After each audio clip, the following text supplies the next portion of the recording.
My first reaction was some cowboy in a Cessna fooling around bounced off the building. But when I looked out onto the street, I saw people running north on Broadway. And I always say it reminded me of a monster movie from when I was a kid, like a dinosaur or something, a creature was chasing people up Broadway. But when I went out to Broadway and I started looking south, I saw this is not going to be good. I wasn't looking at the towers when they started to collapse. I was engaged in conversation when you just saw people's eyes get really wide and everybody just started to say, it's coming down. I didn't know how the towers were collapsing. I imagined the towers were going to collapse to our position. So I saw an elevator, you know, and all elevators have a steel frame around the elevator.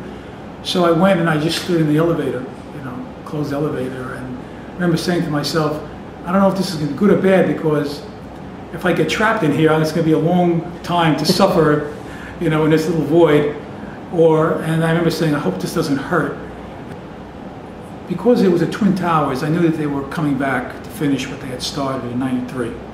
And I just couldn't imagine anybody else doing that and using aircraft and doing such a spectacular type of hit, other than Al-Qaeda at that time, especially after being in Nairobi and seeing what they were capable of doing over there. After the '93 bombing, I always, in my mind's eye, tried to figure out if they had succeeded in doing what they wanted to do, collapsing one building into the other.